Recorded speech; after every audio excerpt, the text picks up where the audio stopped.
As a kid growing up in Visalia, California, and by the way, you're probably going to have to look on a map to figure out where that was or where that is.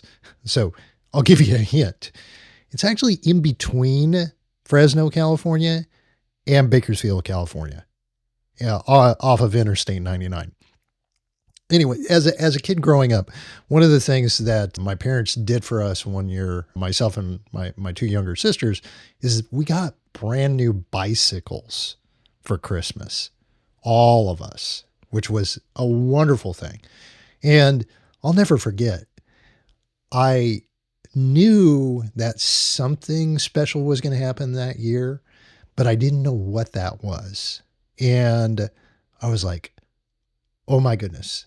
And I'll never forget that on Christmas morning, I went out, and of course, like any kid in elementary school, I was excited. And I think I was out there easily at 6 or 6:30 in the morning. And this is like, I don't know, this was a Christmas weekend that year. So this is like on a Saturday when, normally everybody would be asleep, but it's Christmas. It's Christmas. There's the excitement. There's the energy. And there, next to the Christmas tree, was all three of our bicycles. And mine, of course, was the best looking bicycle of the group. It was a Schwinn Thrasher with this silver flake paint. And it was fabulous because it was a BMX bicycle. It was what every kid wants. And I thought, wow, oh my gosh, I've got a Schwinn Thrasher. This is amazing. And it was amazing until we went to the bicycle shop where my parents purchased the bikes. And the Freitas were the family that owned the bicycle shop. So this became an ongoing thing, by the way. So that's a whole conversation for a different video, another life lesson learned video. We walked in, and this is the first time that I'd ever been in an actual bicycle shop. What did I see? I saw not just one, but probably easily a half a dozen Schwinn Predators lined up in their chrome glory. And I immediately went, wow, my Thrasher is really nice, but the Predators they're over the top. And at that point, I plotted to upgrade, not necessarily trade to upgrade, but upgrade from the Schwinn Thrasher, which was a perfectly great bicycle, to a Schwinn Predator. This is where the story gets interesting because at the time, I had no money. And moreover, I had no gainful employment. And so I was, now thinking about it, I was between 9 and 10 years old. So that tells you how young I was at that point. And I heard that I could throw newspapers early in the morning from my bicycle as a newspaper route kid and earn enough money to buy my next bicycle.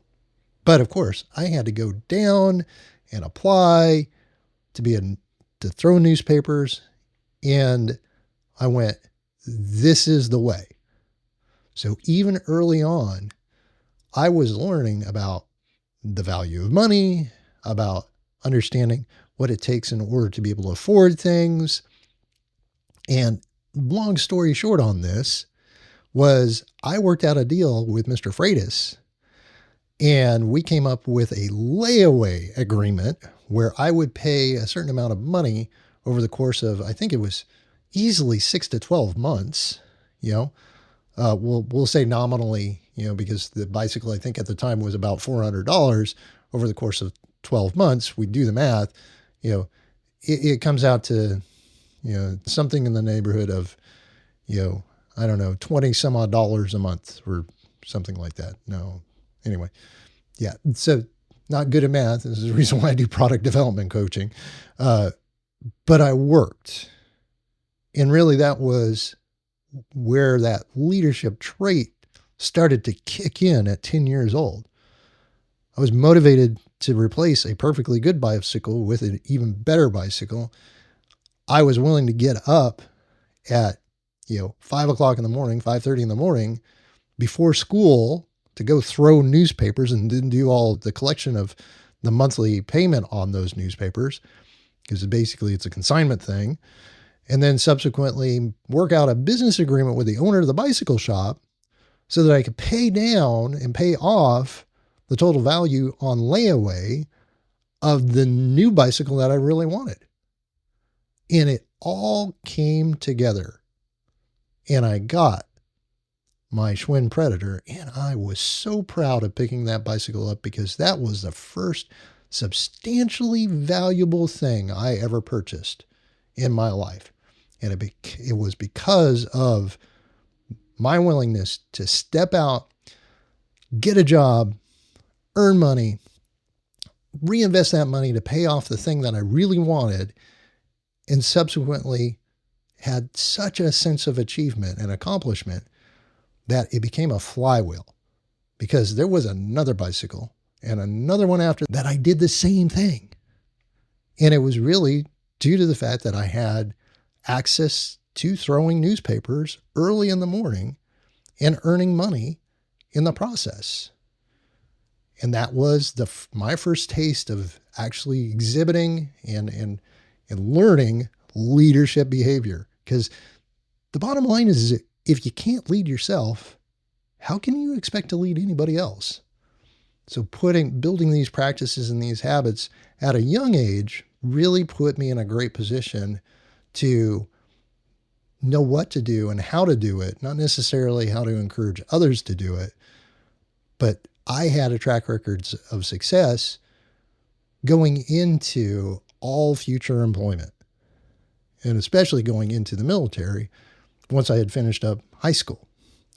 So it's always a series of small things, a series of small steps that prepare each and every one of us to be the leader when we need to be and exhibit leadership behavior as we're walking through life, as we're making these choices for ourselves, and hopefully helping others make choices that are similar.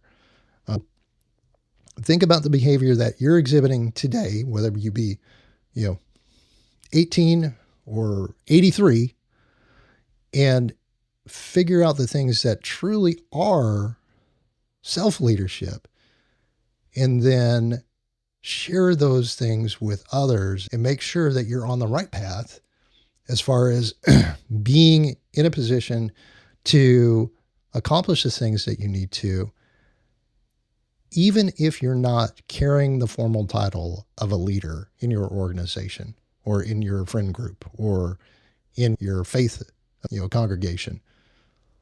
Any one of us can do this.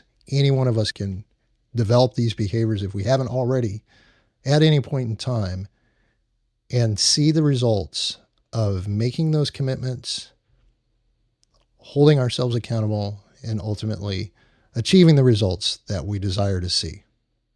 It takes discipline, so don't ever underestimate the amount of self-denial you're going to need to do in order to actually see this stuff work in your life. So from a formerly 10-year-old boy to now a relatively grown and mature man, although certain members of my family might question that statement, there are steps that can be taken at any point in maturity that really help you be the leader that you want to be, that you envision yourself to be. And it can start out very small, like it did for me with a newspaper route and a gleaming, chromoly framed Schwinn Predator many years ago. So that is the lesson. It's a series of small, deliberate behaviors that ultimately result in the leadership, the leadership ability that any one of us can develop over time. Deliberate choices, deliberate behavior equals deliberate leadership. There's the life lesson learned. Thanks for joining another episode under the Tim Unscripted banner.